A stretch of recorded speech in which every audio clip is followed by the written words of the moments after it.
சரீரம் தான் ஆத்மான்னு நினைச்சுன்னா சரீரத்தை பிரேமிச்சுன்னு சௌக்கியமா இருக்க முடியாது. சரீரம் என்னோட சரீரம் சௌக்கியமா இருக்கணும்னு நினைச்சா நம்ம கையில இல்லை. சரீரம் நம்மளோடது அல்ல, பிரகிருதியோடது, நேச்சரோடது. அப்ப அதை எப்பவுமே பர்ஃபெக்டா வச்சுக்க யாராலையும் முடியாது. சயின்ஸ் எத்தனை ப்ரோக்ரஸ் ஆனாலும் முடியாது. அதோட நேச்சுரல் கோர்ஸ்க்கு அனுசரிச்சு எப்படி எப்படி வியாதிகள் வரணுமோ, என்னென்ன வரணுமோ, வைரூப்பியங்கள் வரணுமோ எல்லாம் வந்துட்டு இருக்கும். ஒன்னும் பண்ண முடியாது. அப்ப சரீரம் தான் ஆத்மான்னு இருந்தால் சரீரத்தை எப்பவுமே வச்சுட்டு ரசம்ங்கிறது சாஸ்வதமா அனுபவிக்க முடியாது. மனசு ஆத்மாவா இருந்தாலோ நிச்சயமா சாஸ்வதமா ஆனந்தம் அனுபவிக்க முடியாது. மனசு மாறிண்டே இருக்கு, சஞ்சலப்பட்டுட்டே இருக்கு.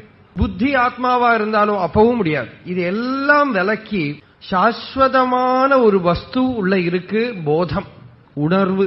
பரம பிரேமத்துக்கு ஆஸ்பதமா பகவான் ஹிருதயத்துல ஆத்மாவா பிரகாசிக்கிறார். அவரை எப்ப கண்டத்துறோமோ அப்ப பிரேமம்ங்கிறது சலிக்கவே செய்யாது. நம்ம பிரேமிக்க கூடிய வஸ்து ஒருக்காவும் நமக்கு நஷ்டமாகாது. அந்த ரசம்ங்கிறது வந்து போகிற ரசமா இருக்காது. பாக்கி இருக்கிற ரசங்கள்லாம் ஏன் வந்துட்டு போறதுன்னா அகங்காரத்தோட இருக்கிறதுனால வந்துட்டு போறது. காஞ்சி பரமாச்சாரியால் ஒரு சமையல்காரர் கிட்ட கேட்டாராம், டே குழம்புக்கும் ரசத்துக்கும் என்ன வித்தியாசம்? அவன் என்னெல்லாமோ சொன்னான். அது அப்படி இருக்கும், இது இப்படி இருக்கும்.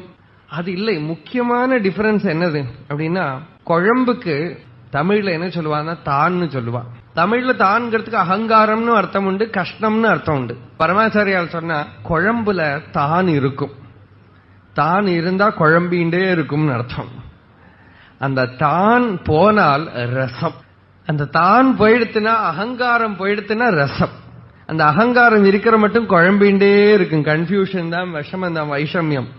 அது போச்சுன்னா ரசம். ரசம்ங்கிறது பகவானோட ஸ்வரூபம். விஷயங்கள் அனுபவிக்கிற ரசமும் பகவானோட ரசம் தான். ஆனால் அது சாஸ்வதம் அல்ல. விஷயங்கள் அனுபவிக்கிறது ஒரு ரசம் தெரிகிறது. அந்த ரசம் பகவானோடதுன்னு தெரிஞ்சு உபாசிச்சால் நம்மளை பந்திக்காது. எங்கேயோ அழகா ஒரு பொருளை பார்க்கிறோம், அது அந்த வஸ்துவோட அழகு, அந்த வியக்தியோட அழகுன்னு நினைச்சுட்டோம்னா பந்திக்கப்படுவோம். அது பகவான் அதுல தெரியறார். அந்த அழகு பகவானோட அழகுன்னு தெரிஞ்சால் அந்த ரசம் எதை வேணா ஆஸ்வதிக்கலாம், எதை வேணா பார்த்து ஆஸ்வதிக்கலாம். ஆனால் அந்த ஆஸ்வாதனம் எதுவுமே அகங்காரத்தோடு இருக்கிற ஆஸ்வாதனமா இருக்காது, பொசசிவ்னஸ் இருக்காது. எல்லாத்திலையும் பகவத் ஸ்வரூப தரிசனம், எல்லாத்திலையும் ரசானுபவம் இருக்கு, எதுவுமே ரசமா இருக்கு. ஆனா பந்தம் இல்லை. அப்ப வாஸ்தவத்துல அதுதான் ராசம்ங்கிறது. பக்திங்கிறது ரசத்தோட எல்லாம் பரமசிரேஷ்டமான நிலை.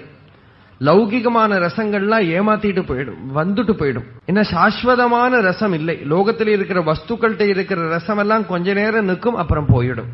அது நின்னாலும் துக்கிப்பிக்கும். ஒன்னுல அது நம்மளை விட்டுட்டு போகும், இல்லாட்ட நம்மளை அதை விட்டுட்டு போயிடுவோம்.